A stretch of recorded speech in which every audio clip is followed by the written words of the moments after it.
حي على الفلاح حي على الفلاح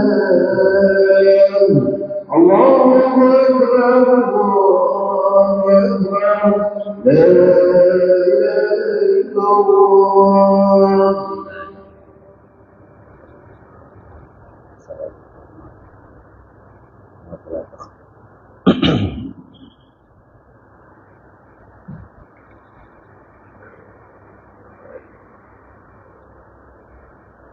الحمد لله عدد ما خلق في السماء، والحمد لله عدد ما خلق في الأرض، والحمد لله عدد ما خلق بين ذلك، والحمد لله عدد ما هو خالق. والصلاة والسلام على سيدنا محمد وعلى آله وصحبه أجمعين. أما بعد، فيا عباد الله أوصيكم بتقوى الله، فقد قال الله تعالى في كلامه العزيز بعد أعوذ بالله من الشيطان الرجيم بسم الله الرحمن الرحيم. يا أيها الذين آمنوا لا تلهكم أموالكم ولا أولادكم عن ذكر الله، ومن يفعل ذلك فأولئك هم الخاسرون. وأنفقوا مما رزقناكم من قبل أن يأتي أحدكم الموت فيقول رب لولا أخرتني إلى أجل قريب فأصدق وأكن من الصالحين. صدق الله مولانا العظيم. இவ்வையகத்தை படைத்து பரிபாலித்து போஷித்துக் கொண்டிருக்கும் வல்ல நாயன் அல்லாஹுக்கே போல் அனைத்தும் அல்ஹம்துலில்லாஹ். சலாத்தனும் கருணையும் சலாமனும் இடேற்றமும் சத்திய தூதர் சன்மார்க்க போதகர் சாந்தி நபி ஸல்லல்லாஹு அலைஹி வஸல்லம் அவர்களின் மீதும் அவர்களின் வாழ்க்கை வழிமுறைகளை அடியொற்றி வாழ்ந்த சஹாபாக்கள், தாபிஊன்கள், தபஉ தாபிஈன்கள், இன்று வரை போற்றி புகழ்ந்து கொண்டிருக்கும் அனைத்து நல்லடியார்களின் மீதும் என்றென்றும் உண்டாவதாக என பிரார்த்தித்ததன் பின்னால், புனிதமான ஜும்ஆவுடைய கடமையை நிறைவேற்றுவதற்காக அல்லாஹுடைய இறை இல்லத்திலே இஅ்திகாஃபுடைய நிய்யத்தோடு அமர்ந்திருக்கும் அல்லாஹ்வின் நல்லடியார்களே, இஸ்லாமிய சகோதரர்களே, வல்லவன் அல்லாஹ் சுப்ஹானஹு வ தஆலா அந்த உலகத்தில் வாழும்போது எவ்விடயங்களை எடுத்து வாழும்படி அன்பு கட்டளைகளாக பிறப்பித்தானோ அவைகளை எம்மால் இயன்ற அளவுக்கு எடுத்து வாழும்படியும், எவைகளை செய்யக்கூடாது ஒதுங்கிக் கொள்ளுங்கள், தவிர்ந்து நடவுங்கள் என்று தடை உத்தரவு பிறப்பித்தானோ அவைகளை விட்டு முற்றுமுழுதாக தவிர்ந்து ஒதுங்கி நடக்கும்படி முதலில் எனக்கும் எனது குடும்பத்தாருக்கும் அப்பால் உங்களுக்கும் தக்வாவை கொண்டு வசியத்தும் நசீஹத்தும் செய்து கொள்கின்றேன். இத்தகுல்லாஹ். கண்ணியத்துக்குரிய அல்லாஹ்வின் நல்லடியார்களே, இஸ்லாமிய சகோதரர்களே, மிக குறுகிய ஒரு நாட்களுக்குள்ளால் புனிதமான சங்கையான ரமதானுடைய மாதத்தை அடைய இருக்கிறோம். அதற்கான உலக ரீதியான எத்தனையோ தயாரிப்புகளை இன்று ஆண்களாகிய நாங்களும், வியாபாரிகளாகிய நாங்களும், பெண்கள் அவர்கள் வீடுகளுக்குள்ளால் பிள்ளைகளுக்கான ஏற்பாடுகள் என்று பெருநாளை கொண்டாடுவதற்கான எத்தனையோ ஏற்பாடுகளை நாங்கள் செய்து முடித்து விட்டோம். ஆனால் ரமலானுடைய மாதம் என்பது எப்படி ஒரு மனிதன் 11 மாதங்கள் கடையை திறந்திருக்கிறான், ரமலானுடைய சீசன் காலத்திலே கடையை மூடியிருந்தால் அவனை பார்த்து துனியாதாரிகள் பைத்தியக்காரன் என்று சொல்வார்களோ, ஏன் உழைக்க வேண்டிய காலத்திலே கடையை மூடியிருக்கிறான். இதே போன்று கண்ணியமானவர்களே, எப்படி ரமலானுடைய மாதம் வியாபாரிகளாகிய எங்களுக்கு துனியாவை சம்பாதிப்பதற்குரிய ஒரு சீசனான காலமோ, இதே போன்று ரமலானுடைய மாதம் அமல்களை சம்பாதிப்பதற்கும் அல்லாஹ்வுடைய பொருத்தத்தை அடைவதற்கும் அவனுடைய சொர்க்கத்தை அடைவதற்குரிய ஒரு சீசனான காலம் என்பதை உள்ளத்தில் பதித்தவர்களாக அமல் ரீதியான ஏற்பாடுகளையும் நாங்கள் இப்போதிருந்தே திட்டமிட்டு இந்த சங்கையான ரமதானை அழகான முறையில் எதிர்கொண்டு அதிலே நல்லமல்களை கொண்டு கழித்து அல்லாஹ்வுடைய பொருத்தத்தை அடையும் நல்லடியார் கூட்டத்தில் அல்லாஹ் எம் அனைவரையும் ஆக்கி அருள்வானாக. கண்ணியமானவர்களே, மனித இனத்தை அல்லாஹ் அசங்கையானவர்களாக கண்ணியமானவர்களாக படைத்திருக்கிறார். அல்லாஹ்வை இபாதத்து செய்யக்கூடிய எத்தனையோ சாரர்களை குர்ஆனிலே அல்லாஹ் பேசியிருக்கிறார். ஆனால் அல்லாஹ்விடத்திலே இபாதத்துக்களில் அல்லாஹ்விடத்திலே மிகவும் பெருமதியானது மனிதர்களுடைய இபாதத் மாத்திரம்தான். குர்ஆனும் ஹதீஸும் சொல்கிறது, மலக்குமார்கள் கண் இமைக்கும் நேரம் கூட அல்லாஹ்வுக்கு மாறு செய்தது கிடையாது. சுஜூதிலே அவர்கள் படைக்கப்பட்ட நாளிலிருந்து உலகம் அளிக்கப்படும் நாள் வரைக்கும் சுஜூதிலே இருக்கக்கூடிய மலக்குமார்களும் இருக்கிறார்கள், ருக்குவிலே இருக்கக்கூடிய மலக்குமார்களும் இருக்கிறார்கள். ஆனால் இவர்களுடைய அமல்களை விட மேலும் குர்ஆன் சொல்கிறது, மரங்கள் அல்லாஹ்வை தஸ்பீஹ் செய்கிறது, ஏனைய மிருகங்கள் அல்லாஹ்வை தஸ்பீஹ் செய்கிறது, வானம் பூமி அல்லாஹ்வை தஸ்பீஹ் செய்கிறது, இடி மின்னல் கூட அல்லாஹ்வை தஸ்பீஹ் செய்கிறது. ஆனால் இவைகள் எதுக்கும் அல்லாஹ்விடத்திலே பெருமதி கிடையாது. அல்லாஹ்விடத்திலே இபாதத்தால் பெருமதியானது மனிதனுடைய இபாதத்து மாத்திரம்தான். ஏன் காரணம் என்றால், அல்லாஹ் மனிதனை ஹவாய் செல்லக்கூடிய தேவைகளையும் மன இச்சைகளையும் வைத்து அல்லாஹ் அவனிடத்திலே இபாதத்தை வேண்டியிருக்கிறான். 5 விதமான தேவைகளோடு மனிதன் படைக்கப்பட்டிருக்கிறான். மஅகல், மஷ்ரப், மல்பஸ், மர்கப், மன்கஹ் எனக்கூடிய, அதாவது உண்ண வேண்டும், குடிக்க வேண்டும், ஆடை அணிய வேண்டும், அவன் வாகனம் அல்லது இருப்பிடம் தேவை, அதே போல திருமணத்தினுடைய தேவை, இப்படியாக 5 அல்லது 6 தேவைகளோடு மனிதன் படைக்கப்பட்டிருக்கிறான். கண்ணியமானவர்களே, ஒரு மனிதன் அல்லாஹ்வால் அவன் அனுப்பப்பட்ட நோக்கத்தை நிறைவேற்றுவதாக இருந்தால் இந்த தேவைகள் அவன் பூர்த்தி செய்யப்பட வேண்டும். இவன் தேவைகள் பூர்த்தி செய்யப்படாத வகையிலே மனிதனால் அவன் படைக்கப்பட்ட நோக்கத்தையும் சரிவர மனிதனால் நிறைவேற்ற முடியாது. எனவே அந்த தேவைகளை நிறைவேற்றுவதற்காக இஸ்லாம் ஒரு வழிகாட்டலாக அவனுக்கு சம்பாத்தியம், வியாபாரம், அவன் பொருளீட்டல் என்ற ஒரு முறையை இஸ்லாம் காட்டி கொடுத்திருக்கிறது. கண்ணியமானவர்களே, இந்த பொருளீட்டலின் மூலமாக மனிதன் அவனுடைய தேவைகளை அவன் பூர்த்தி செய்து கொண்டு படைக்கப்பட்ட நோக்கமாக இபாதத்தை செய்ய வேண்டும் என்பதுதான் இறைவனுடைய நோக்கமாக இருக்கிறது. ஆனால் கண்ணியமானவர்களே, இன்று எங்களுடைய நிலைமை தேவையை பூர்த்தி செய்து நோக்கமாகிய இபாதத்தை செய்வதற்கு பகரமாக இன்று எது எங்களுக்கு தேவையாக ஆக்கப்பட்டதோ அதை நோக்கமாகவும், எது நோக்கமாக தரப்பட்டதோ அது எங்களுடைய வாழ்க்கையில் ஒரு தேவையாகவும் நாங்கள் மாற்றிவிட்டோம். கண்ணியமானவர்களே, சகோதரர்களே, எனவேதான் இன்று நாங்கள் பார்க்கிறோம், மனிதன் அவன் வழங்கி இருக்கக்கூடிய பொருளாதாரத்திலே முழு மூச்சாக ஈடுபடக்கூடியவர்களாக நாங்கள் பார்க்கிறோம். கண்ணியமானவர்களே, எனவேதான் இந்த பொருளாதாரத்துடைய விடயத்திலே இஸ்லாத்தினுடைய கண்ணோட்டம் என்ன? இந்த பொருளாதாரத்தை, காசு பணத்தை இஸ்லாம் 2 கண் கொண்டு பார்க்கிறது. முதலாவது, பல இடங்களிலே குர்ஆனும் ஹதீஸும் இந்த பொருளாதாரத்தை பழித்து சொல்லி இருக்கிறது. இன்னமா அம்வாலுக்கும் அவுலாதுக்கும் ஃபித்னா, உங்களுடைய பொருளாதாரம், உங்களுடைய பிள்ளைகள் என்பது ஒரு ஃபித்னா, இது ஒரு குழப்பம், உங்களை மறுமையின் வாழ்க்கையை விட்டு திருப்பக்கூடியது. அதே போல ஜீனத்துல் ஹயாத்தி துனியா, இந்த செல்வம் இருக்கிறது, இது உலகத்தினுடைய அழகு அலங்காரம், மனிதனை மறுமையின் வாழ்க்கையை விட்டும் திருப்பக்கூடியது என்றெல்லாம் பல இடங்களிலே இந்த உலகத்திலே பொருளாதாரத்தை, செல்வத்தை இஸ்லாம் பழித்து சொல்லியிருக்கிறது. நபி அவர்களும் சொன்னார்கள், மல்ஃபக்ரு அக்ஷா அலைக்கும், நான் உங்களுக்கு வறுமையை பயப்படவில்லை, நான் உங்களுக்கு வறுமை வரும் என்பதை பயப்படவில்லை, நான் பயப்படுவதெல்லாம் அன்துபுசத அலைக்கும் துனியா, உங்களுக்கு உலகத்தினுடைய பொருளாதாரம் நீண்டு அகலமாகி அதிகமாக கிடைத்து முன்னால் பொருளாதாரத்தால் அளிக்கப்பட்ட சமூகத்தை போன்று நீங்களும் அளிக்கப்படுவீர்கள் என்பதை பயப்படுகிறேன் என்று நபியுல்லாஹி ஸல்லல்லாஹு அலைஹி சொல்லி காட்டினார். அந்நியமானவர்கள், இப்படியாக எத்தனையோ ஹதீதுகள் இந்த பொருளாதாரத்தை பழித்து பல இடங்களிலே சொல்லியிருக்கிறது.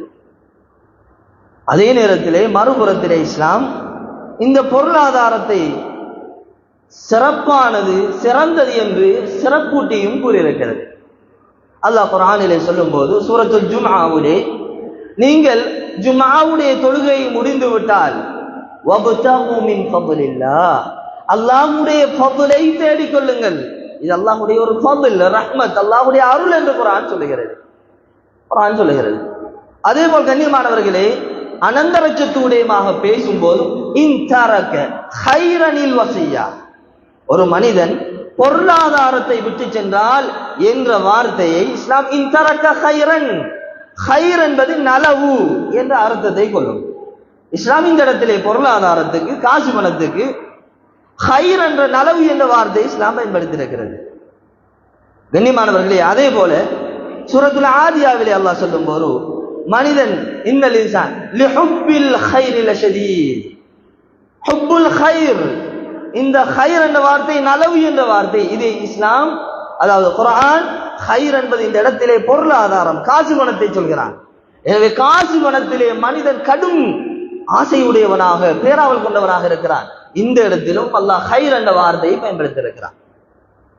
அதே போல் சூரா முஸம்மிலிலே அல்லாஹு தஆலா இந்த காசு பணத்தை சம்பாதிக்கக்கூடிய தொழிலாளிகளையும் அல்லாஹ்வுடைய பாதையில் ஜிஹாது செய்யக்கூடிய முஜாஹிதீன்களை அல்லாஹ் ஒருமித்து கூறியிருக்கிறார்.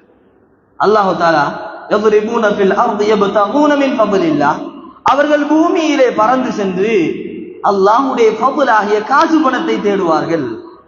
அதற்கு பின்னால் அல்லாஹ் சொல்கிறான், அது இன்னும் சிலர்கள் அல்லாஹ்வுடைய பாதையில் யுத்தம் செய்வார்கள். இமாம் குர்துபி ரஹ்மத்துல்லாஹி அலைஹி சொல்கிறார்கள், ஸல்லல்லாஹு தஆலா ஃபி ஹாதிஹில் ஆயா, அல்லாஹ் இந்த அத்தியாயத்திலே வியாபாரிகளை, உலகத்தை தேடக்கூடிய வியாபாரிகளையும் முஜாஹிதீன்களையும் அல்லாஹு தஆலா ஒருமித்து கூறியிருக்கிறான். காரணம் என்ன? பொருளாதாரம் ஏன் மனிதன் தேடுகிறான்? அந்த பொருளாதாரம் என்பது அவனுடைய தேவைகள் நிறைவேற்றப்படும் போதுதான் ஒரு மனிதனால் அவன் படைக்கப்பட்ட நோக்கமாக இபாதத்தை சரியாக நிறைவேற்ற முடியும். அதற்கு அவனுடைய பொருளாதாரம் தேவையாக இருக்கிறது. இதனால் அல்லாஹு தஆலா முஜாஹிதீன்களையும் அல்லாஹு தஆலா பொருளாதாரத்தை தேடக்கூடியவர்களும் அல்லாஹ் ஒரே இடத்திலே கூறியிருக்கிறான் என்ற கருத்தை பதிவு செய்திருக்கிறார்.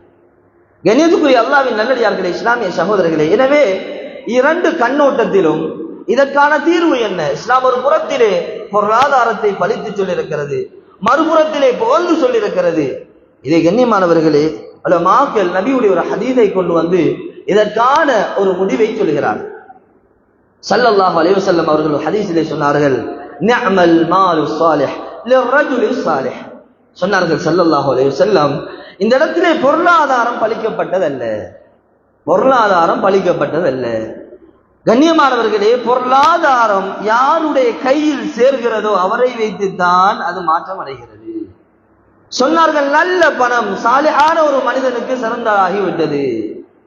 சாலிஹான நல்ல மனிதனுடைய கையிலே பொருளாதாரம் கிடைத்தால் அதன் மூலம் அல்லாஹ்வுடைய பொருத்தத்தை அடைவான், அல்லாஹ்வுடைய சுவர்க்கத்தை அடைவான், நன்மையான விடயங்களுக்காக செலவழிப்பான். உஸ்மான் கனி ரலியல்லாஹு அன்ஹு ஒரு ஏழைகளுக்காக அந்த கிணற்றை வாங்கி கொடுக்கிறார்கள். நபி ஸல்லல்லாஹு அலைஹி வஸல்லம் அதன் மூலம் அவருக்கு சுவர்க்கத்தை கொண்டு நன்மாராயம் சொன்னார். உஸ்மான் ரலியல்லாஹு அவர்களுடைய செல்வம் சுவர்க்கத்தை நன்மாராயம் பெற்றுக் கொடுப்பதற்கு காரணமாக இருந்தது. அப்துர் ரஹ்மான் இப்னு அவுஃப் பல சந்தர்ப்பத்திலே நபி ஸல்லல்லாஹு அலைஹி வஸல்லம் அவர்கள் வாயினால் அல்லாஹ்வுடைய திருப்திக்குரியவர், அல்லாஹ்வுடைய சுவர்க்கத்துக்கு தகுதியானவர் என்று அவருடைய பொருளாதாரத்தால் பேர் வாங்கியிருக்கிறார். எனவே கண்ணியமானவர்களே, சகோதரர்களே, பொருளாதாரம் பழிக்கப்பட்டதல்ல, இது யாருடைய கையில் சேர்கிறதோ அதை வைத்து முடிவு செய்யப்படுகிறது. எனவே கண்ணியமானவர்களே, ஒரு பாவியுடைய கையிலே இந்த பொருளாதாரம் கிடைத்தால் அவன் பாவத்துக்காக, விபச்சாரத்துக்காக, போதை வஸ்துக்களுக்காக, மக்களை வழிகெடுப்பதற்காக, மோசமான காரியங்களுக்காக, மக்களுக்கு மத்தியிலே ஃபித்னாக்களை, குழப்பங்களை உண்டு பண்ணுவதற்காக அந்த பணத்தை அவன் பயன்படுத்துகிறான். எனவே கண்ணியமானவர்களே, எனவேதான் அல்லாஹு தஆலா இந்த பொருளாதாரத்தை ஒரு நியமத்தாகவும் மிகப்பெரிய ஒரு பாக்கியமாக ஆக்கி தந்திருக்கிறார். யார் இந்த பொருளாதாரத்தை பாக்கியமாக கையில் எடுக்கிறார்களோ அந்த பொருளாதாரம் அவர்களை சுவர்க்கத்திலே அல்ல, சுவர்க்கத்தில் பல உயர்ந்த அந்தஸ்துகளிலே அவர்களை கொண்டு சேர்க்கும் என்பதை ஹதீஸின் மூலமாக நாங்கள் காண கிடைக்கிறது. எனவே கண்ணியமானவர்களே, சகோதரர்களே, இந்த பொருளாதாரம் ஒரு மனிதனை உலகத்திலும் ஈடேற்றம் உள்ளவனாக, மறுமையிலும் சுவர்க்கத்தை பெற்றுக்கொள்ளக்கூடிய ஒருவனாக அவனை ஆக்க வேண்டுமாக இருந்தால் இந்த பொருளாதாரத்தினுடைய ஹக் என்று சொல்லக்கூடிய உரிமை அது நிறைவேற்றப்பட வேண்டும். அல்லாஹ் குர்ஆனிலே சொல்லக்கூடிய நேரத்திலே முஸல்லிங்கள், தொழுகையாளிகள் எப்படிப்பட்டவர்கள்? தொழுகையிலே பேணுதலாக இருப்பார்கள். மேலும் அவர்களுடைய வல்லதீன ஃபீ அல்லாஹ் தஆலா அவர்களுடைய பொருளாதாரத்திலே ஹக்கும் மஅலூம் லிஸ்ஸாயிலி வல் மஹ்ரூம், அவர்களுடைய பொருளாதாரத்திலே கேட்டு வரக்கூடியவர்கள், கேட்காமல் தங்களுடைய தேவைகளை வெளிப்படுத்த கூச்சப்பட்டு கொண்டிருப்பவர்கள், இவர்களுக்கெனவும் ஒரு பகுதி இருக்கிறது என்று குர்ஆன் சொல்கிறது. கண்ணியமானவர்களே, எனவேதான் யார் உலகத்திலே பொருளாதாரத்தில் அல்லாஹ் தஆலா யாருடைய பொருளாதாரத்தை உலகத்திலே பாதுகாக்க வேண்டும் என்றும் அந்த பொருளாதாரத்தின் மூலம் நாளை மறுமையிலே உயர்ந்த அந்தஸ்துக்களை அடைய வேண்டும் என்று விரும்புகிறார்களோ அவர்கள் அந்த பொருளாதாரத்தினுடைய உரிமையை சரியான முறையிலே நிறைவேற்றட்டும். அந்த உரிமைதான் இந்த பொருளாதார முதல் கட்டமாக இந்த பொருளாதாரத்தினால் நாம் செய்ய வேண்டிய முதலாவது கடமை ஜகாத் சதகா எனக்கூடியதாக இருக்கிறது. கண்ணியமானவர்களே, சகோதரர்களே, ஒரு மனிதன் உலகத்திலே எத்தனையோ விதமான அமல்களை செய்கிறான். மார்க்கம் பல அமல்களை காட்டி தந்திருக்கிறது. தொழுகை, நோன்பு, ஜகாத், சதகா, அதே போல திக்ர், எத்தனையோ இபாதத்துகள் இருக்குது. ஆனால் கண்ணியமானவர்களே, ஒரு மனிதன் சம்பாதித்த பணத்தினால் செய்யக்கூடிய இந்த தான தர்மங்கள், சதகாக்கள், ஜகாத்துகள் இருக்கிறது, இது எவ்வளவு பெரிய அமல் என்றால் ஒரு மனிதன் இறுதி தருவாயிலே அல்லாஹ் அவனுடைய கடைசி நிலைமையை சொல்கிறான். தொண்டை குழியை அவனுடைய மரணம் வந்தடைகிறது. இந்த நேரத்திலே கண்ணியமானவர்களே, சகோதரர்களே, அவன் அல்லாஹ்விடத்திலே நன்மையாக அந்த நேரத்திலே அவன் உலகத்திலே செய்த அனைத்து நன்மைகளிலும் மிக பெரும் ஒரு அமலாக அவன் பார்க்கும் அமலை அல்லாஹ் குர்ஆனில் சொல்லி காட்டுகிறான். என்ன அமல் அவன் பெரிய அமலாக பார்ப்பான்? அல்லாஹ் குர்ஆனிலே நான் ஓதிய ஆயத்திலே அல்லாஹ் சொல்கிறான், சூரத்துல் முனாஃபிகூனிலே, ஈமான் கொண்ட மக்களே, நீங்கள் அன்ஃபிகு மிம்மா ரஸக்னாக்கும், நான் உங்களுக்கு வழங்கியதிலிருந்து நீங்கள் செலவழியுங்கள். எப்போது? மின் கப்லி ஐயத்தி அஹதகுமுல் மௌத், உங்களில் ஒருவருக்கு மரணம் வருவதற்கு முன்னால். நன்றாக விளங்கிக் கொள்ளுங்கள் கண்ணியமானவர்களே. அல்லாஹ் சொல்லிவிட்டு சொல்கிறான், ஒரு மனிதனுக்கு அப்படி மரணம் வந்துவிட்டால் நாம் உதாரணத்துக்கு கூறுவதாக இருந்தால், ஒரு மனிதனுக்கு இந்த நேரத்திலே, இந்த நாளிலே, இந்த நேரத்திலே தூக்கு விதியாக்கப்பட்டு விட்டது, மரண தண்டனை விதியாக்கப்பட்டு விட்டது என்றால், அந்த கடைசி நேரத்திலே உன்னுடைய கடைசி ஆசை என்ன என்று கேட்டால், அவன் வாழ்நாளில் அனுபவித்ததிலே மிகவும் முக்கியமானதாக எதை பார்க்கிறானோ அதைத்தான் அந்த இடத்திலே தனது ஆசையாக வெளிப்படுத்துவான். இதுதான் உலகத்திலே வெளிப்படையான உண்மை. கண்ணியமானவர்களே, அல்லாஹ் சொல்கிறான், அவன் வாழ்ந்த 60 வருட வாழ்க்கை, 70 வருட வாழ்க்கையின் சாரம்சமாக அவன் செய்த நலவுகளிலே அந்த நேரத்திலே தொண்டை குழியை அவனுடைய மரணம் வந்து அடையும் போது அவன் செய்த அமல்களிலே பெரும் அமலாக அவன் பார்ப்பதை அல்லாஹ் சொல்கிறான், யா அல்லாஹ், எனக்கு கொஞ்ச நேரம் அவகாசம் தான். எதற்காக? தொழுவதற்காக கேட்க மாட்டான், திக்ர் செய்வதற்காக கேட்க மாட்டான், தஹஜ்ஜுத் தொழுவதற்காக கேட்க மாட்டான், ஹஜ் செய்வதற்காக கேட்க மாட்டான், நோன்பு நோக்கிறதுக்காக கேட்க மாட்டான். அல்லாஹ் சொல்கிறான், அல்லாஹ் சொல்கிறான், யா அல்லாஹ், நான் சம்பாதிச்ச பணத்தை சதகா கொடுத்துட்டு வாரேன் யா அல்லாஹ். சுப்ஹானல்லாஹ். உலமாக்கள் சொல்லுகிறார்கள், கண்ணியமானவர்களே, அந்த நேரத்திலே மரண தருவாயிலே அவன் செய்த அமல்களிலே பெரும் நன்மைக்குரிய அமலாக அவன் சதக்காவுடைய அமலைத்தான் அந்த இடத்திலே காண்பான். உலகத்திலே ஏழைகளுக்கு, எளியோருக்கு கொடுத்த அந்த சதக்காக்கள், தான தர்மங்கள், ஜகாத்து, இவைகளை தான் அவன் உயர்ந்த அமலாக காண்பான் என்பதை முஃபஸ்ஸிரூன்கள் சொல்லி காட்டுகிறார். அதே போல கண்ணியமானவர்களே, இன்று நாங்கள் பொருளாதார விடயத்திலே காசு பணம் இருப்பவர்கள் நாங்கள் சொல்கிறோம், இந்த இடத்திலே இருப்பது என்னுடைய சம்பாத்தியம், இது நான் சம்பாதிச்சது, இத்தனை பேங்க்ல இத்தனை கோடி ரூபாய்கள் என்னுடைய சம்பாத்தியம், இந்த கார், இந்த வாகனம், இதெல்லாம் இந்த சம்பாத்தியம். கண்ணியமானவர்களே, குர்ஆன் என்ன சொல்கிறது என்றால், கண்ணியமானவர்களே, உலகத்திலே நாம் தேடிய அனைத்து பொருளாதாரம் குர்ஆனுடைய கண்ணோட்டத்திலே மிம்மா ரஸக்னாகும், அல்லாஹ் சொல்கிறான், உலகத்திலே நீங்கள் உங்களுடைய கண்ணுக்கு முன்னால் காணக்கூடிய வீடாக இருக்கலாம், வாசலாக இருக்கலாம், பட்டமாக இருக்கலாம், பதவியாக இருக்கலாம், உங்களுடைய காசு பணமாக இருக்கலாம், வீடு வாகனங்களாக இருக்கலாம், எதுவாக இருந்தாலும் சரிதான், இதையெல்லாம் குர்ஆனுடைய தீர்ப்பு என்ன? மிம்மா ரஸக்னாகும், நாங்கள் உங்களுக்கு கொடுத்தவைகள், உங்களுடைய சம்பாத்தியம் அல்ல. நாங்க தந்த பணத்திலிருந்து நீங்க கொடுங்கன்றதான் அல்லாஹ் சொல்றான். எங்கேயும் இந்த காசு பணத்தை, நாங்க சம்பாதிச்ச பொருளாதாரத்தை எங்கட பார்வையில நான் சம்பாதித்தா இருந்தாலும் குர்ஆன் சொல்லும் போது இதெல்லாம் நாங்க கொடுத்தது. அப்ப எதை குர்ஆனும் ஹதீஸும் சம்பாத்தியம் என்று சொல்கிறது என்றால், எதெல்லாம் உலகத்திலே அமல்களாக செய்தோமோ அது நல்ல அமலாக இருக்கலாம் அல்லது தீய அமலாக இருக்கலாம். அல்லாஹ் சொல்லும் போது பல இடங்களிலே தக்ஸிபுன் கஸ்ப் என்னக்கூடிய வார்த்தை உலமாக்களிடத்திலே கேட்டு பாருங்கள். கஸ்ப் என்றால் சம்பாதித்தல். இன்றைக்கு நாங்க காசு பணத்தை சம்பாதிக்கிறோம் என்று சொல்றோம். இது அல்லாஹ் சொல்ற, நீங்க சம்பாதிக்கல, நாங்க தந்தது. அப்ப நீங்க சம்பாதிச்சது என்ன? நீங்க தொழுதது, நோன்பு பிடிச்சது, ஜகாத் கொடுத்தது, சதக்கா செய்தது, திக்ர் செய்தது, நன்மைகளாக எதெல்லாம் தேடினீர்களோ அதுவெல்லாம் உங்களுடைய சம்பாத்தியம். அல்லது அதுக்கு மாற்றமாக பாவம் செய்து போதைக்காக வேண்டிய அடிமையாகி, அதே போல விபச்சாரம் செய்து, எதுவெல்லாம் அல்லாஹ் தடுத்தான தொழுகைகளை கலாவாக்கி விட்டு பாலாக்கி எதுவெல்லாம் பாவங்களாக சம்பாதித்தீர்களோ இது உங்களுடைய சம்பாத்தியம். ஏனென்றால் கண்ணியமானவர்களை, பூமிக்கு மேலால இதையெல்லாம் விட்டு செல்கிறோமோ அதுவெல்லாம் எங்களுடைய சம்பாத்தியம் அல்ல. ஸல்லல்லாஹு அலைஹி சொன்னார், இதெல்லாம் அனந்தரக்காரர்களுக்கு சொந்தமானது. எனவே கண்ணியத்துக்குரிய மேலானவர்களே, சகோதரர்களே, எனவேதான் ஒரு மனிதனுடைய சதகா இது எந்த அளவுக்கு, ஒரு மனிதனுடைய ஜகாத் சதகாக்கள் இருக்கிறது, இது எந்த அளவுக்கு தாற்பயமிக்காமல் என்றால், திருமிதி ஷரீஃபுடைய ஒரு ரிவாயத் வருகிறது. அல்லாஹ் பூமியை படைத்து பூமி ஆடிக்கொண்டிருந்த நேரத்திலே அல்லாஹ் மலைகளை அல்லாஹ் இந்த பூமியிலே நட்டி இந்த பூமியினுடைய நடுக்கத்தை இல்லாமல் ஆக்கினார். இந்த மலைகளினுடைய ஸ்ட்ராங், அதனுடைய பலத்தை மலக்குமார்கள் பார்த்த நேரத்தில் அல்லாஹ் பலத்திலே கேட்டார், யா அல்லாஹ், நீ படைத்த படைப்புகள் இந்த மலை அல்லவா? இது மலைதான மிக பிரம்மாண்டமான கடினமான படைப்பு. நீளமான அதை சுருக்கமாக சொல்கிறேன். அல்லாஹ் சொன்னான், இல்லை, அதை விட நான் இரும்பை படைத்திருக்கிறேன். இரும்பை கேட்டார்கள், இதை விட சிறந்த படைப்பு, பலமான படைப்பு. அல்லாஹ் சொன்னான், அந்த இரும்பை முறுக்கும் நெருப்பை படைத்திருக்கிறேன். நெருப்பை விடவும் பலமான படைப்பு இருக்கிறதா? ஆம். அல்லாஹ் சொன்னான், இந்த நெருப்பையும் அணைக்கும் தண்ணீரை படைத்திருக்கிறேன். தண்ணீரை விடவும் பிரம்மாண்டமான படைப்பு இருக்கிறதா? ஆம். தண்ணீரையும் அடித்து ஒதுக்கி செல்லக்கூடிய காற்றை படைத்திருக்கிறேன். அடுத்த வழக்குமார்கள் கேட்டார்கள், இந்த காற்றை விடவும் அஷத் கடினமான ஒரு படைப்பு நடத்தில் இருக்கிறதா?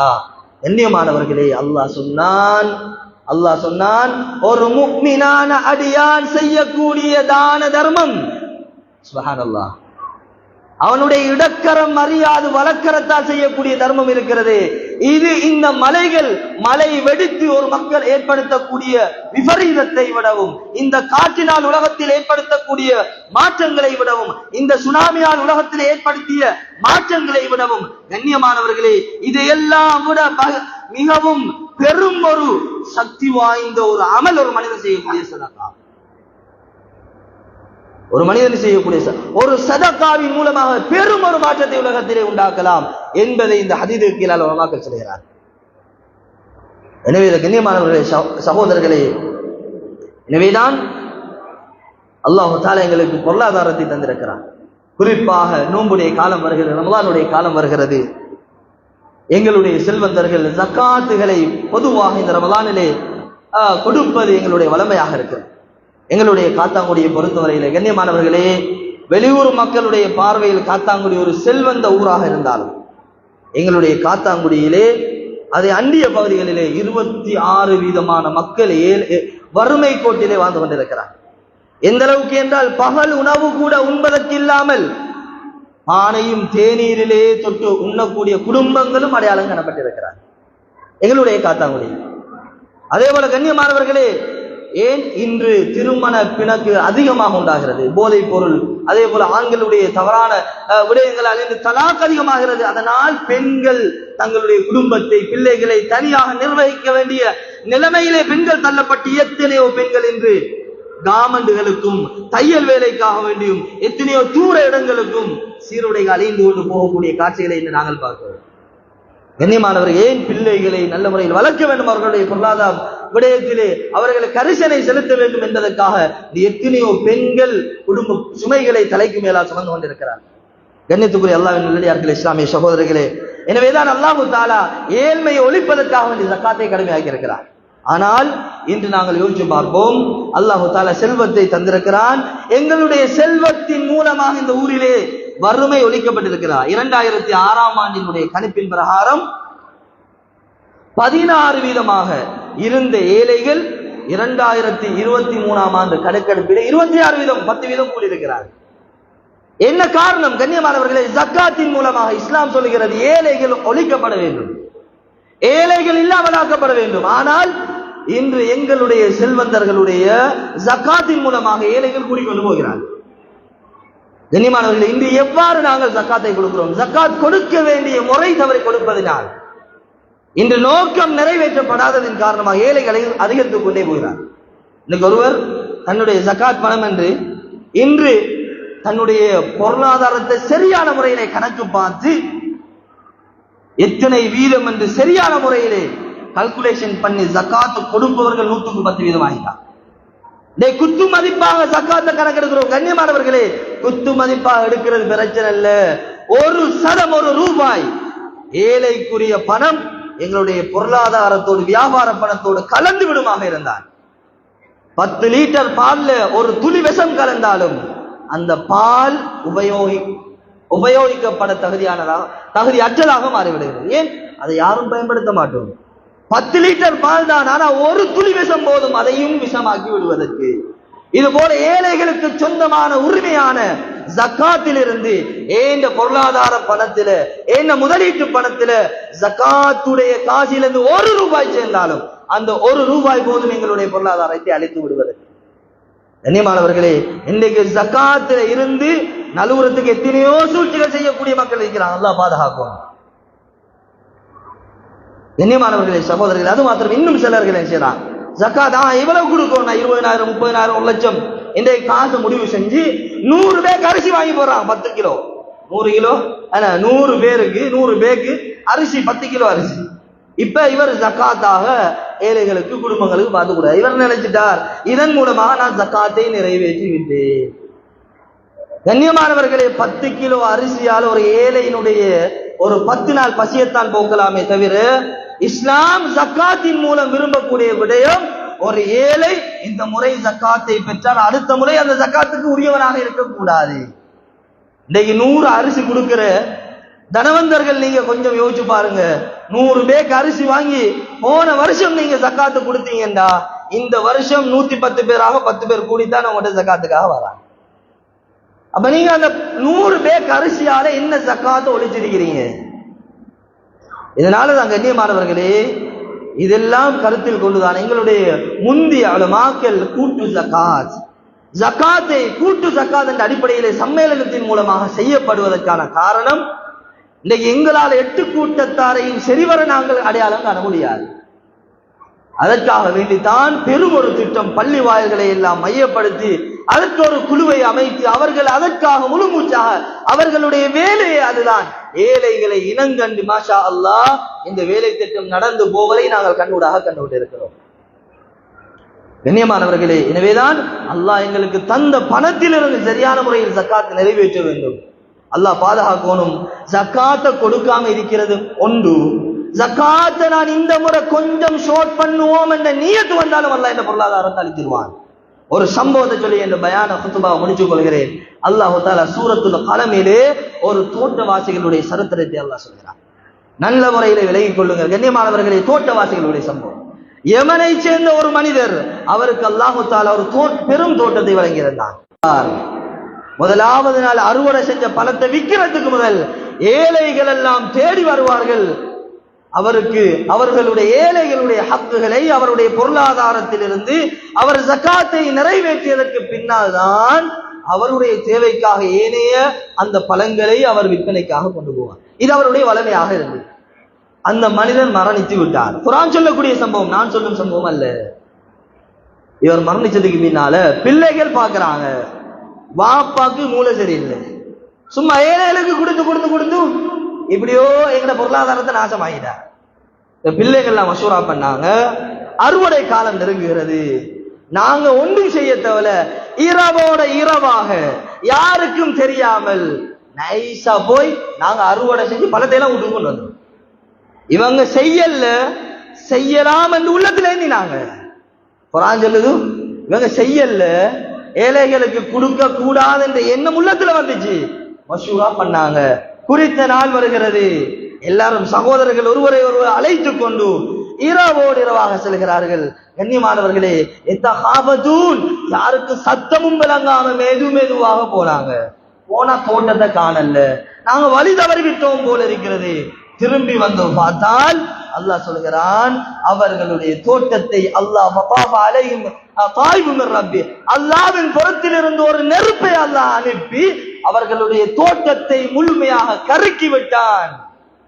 வெறும் சாம்பலை தான் கண்டாங்க. வெறும் சாம்பல் மாத்திரம் தான் இந்த இடத்துல இருந்து முழு தோட்டத்தையும் அல்லாஹ் அழிச்சிட்டான். அவங்க என்ன செஞ்சாங்க?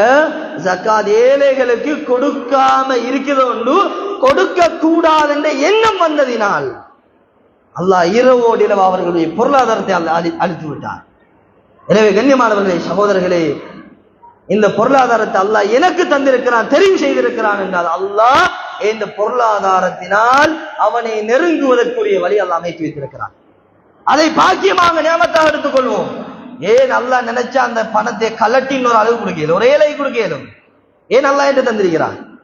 கண்ணியமானவே, அல்லாஹ்வுடைய பொருத்தத்தை அந்த பொருளாதாரத்தை அடைகிறார். கண்ணியமானவர்கள், மௌத்தாகும் போது என் பொருளாதாரத்தால் பயனடைந்தவர்களுடைய துஆவுக்காக வந்திருக்க வேண்டும். நான் அதிகமான இடத்திலே பதிவு செய்கிற விடயம் சொல்லிக்கொண்டு முடித்துக் கொள்கிறேன். கண்ணியமானவர்களே, ஒரு பணக்காரரை பார்த்து ஏழை சல்யூட் பண்றான், தலையை குனிகிறான், கண்ணியம் செலுத்துறான் என்றா செல்வந்தன் நினைக்க கூடாது அவன் காசி பணத்தால கண்ணியம் தான் இல்ல. ரெண்டு காரணத்தில் ஒன்றாலதான் உங்களுக்கு கண்ணியம் கிடைக்குது. ஒன்று, நீங்க உங்களோட பொருளாதாரத்தால் அவனுக்கு செய்த உபகாரத்தின் விளைவு உங்களுக்கு மதிப்பு தாரா மதிக்கிறான். இரண்டாவது, உங்களோட பொருளாதாரத்தால இன்றைக்கு இல்ல நாளைக்கு எனக்கு ஏதாவது உபகாரம் வந்து சேரும் என்ற எதிர்பார்ப்பு, இதனால உங்களுக்கு கண்ணியம் தாரா. நீங்க மௌத்தாகிட்டா ரெண்டாவது எதிர்பார்ப்பு எடுபட்டு போகும். ஏன்? இவரால் இதுக்கு பின்னால் ஏதாவது உபகாரம் கிடைக்கும் என்ற எதிர்பார்ப்பு எடுபட்டு போகும்.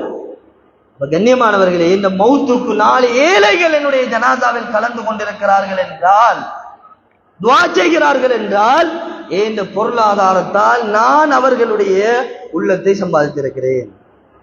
எனவே கண்ணியமானவர்களே, சகோதரர்களே, வல்லநாயன் அல்லாஹ் சுப்ஹானஹு வ தஆலா எங்களுக்கு தந்திருக்கக்கூடிய பொருளாதாரத்தின் மூலமாக சரியான முறையிலே கணக்கிட்டு எங்களுடைய ஜக்காத்தை வெளியாக்கக்கூடியவர்களாகவும் இந்த பொருளாதாரத்தின் மூலமாக அல்லாஹ்வுடைய பொருத்தத்தை அடையக்கூடியவர்களாகவும் அல்லாஹ் எம் அனைவரையும் ஆக்கி அல்வானாக.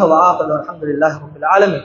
அல்ஹம்துலில்லாஹி ரப்பில் ஆலமீன். வஸ்ஸலாத்து வஸ்ஸலாமு அலா சய்யிதினா முஹம்மதின் وعلى آله وصحبه أجمعين. أما بعد، فيا عباد الله أوصيكم بتقوى الله. فقد قال الله تعالى في كلامه العزيز: أعوذ بالله من الشيطان الرجيم. بسم الله الرحمن الرحيم. يا أيها الناس اتقوا ربكم الذي خلقكم من نفس واحدة وخلق منها زوجها وبث منهما رجالا كثيرا ونساء واتقوا الله الذي تساءلون به والأرحام إن الله كان عليكم رقيبا. بارك الله لنا ولكم بالآيات والذكر الحكيم. أقول قولي هذا أستغفر الله لي ولكم ولسائر المسلمين والمؤمنين من كل ذنب فاستغفروه إنه الغفور الرحيم.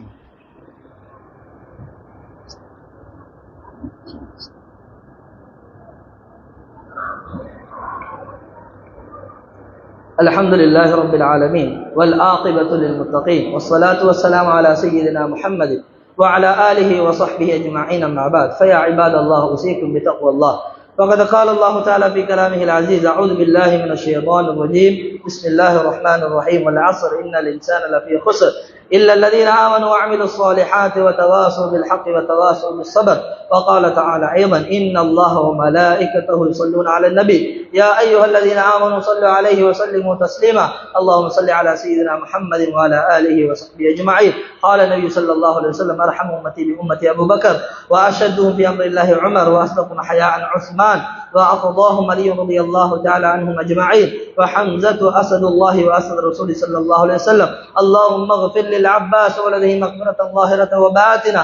الله في أصحابه لا تتخذوهم غرضا من بعده. فمن أحبهم فبحبي أحبهم ومن أبغضهم فببغضي أبغضهم. وخير أمتي قرني ثم الذين يلونهم ثم الذين يلونهم. اللهم اغفر للمؤمنين والمؤمنات والمسلمين والمسلمات الأحياء منهم والأموات إنك سميع مجيب الدعوات يا قاضي الحاجات. ربنا اغفر لنا ولإخواننا الذين سبقونا بالإيمان ولا تجعل في قلوبنا غلا للذين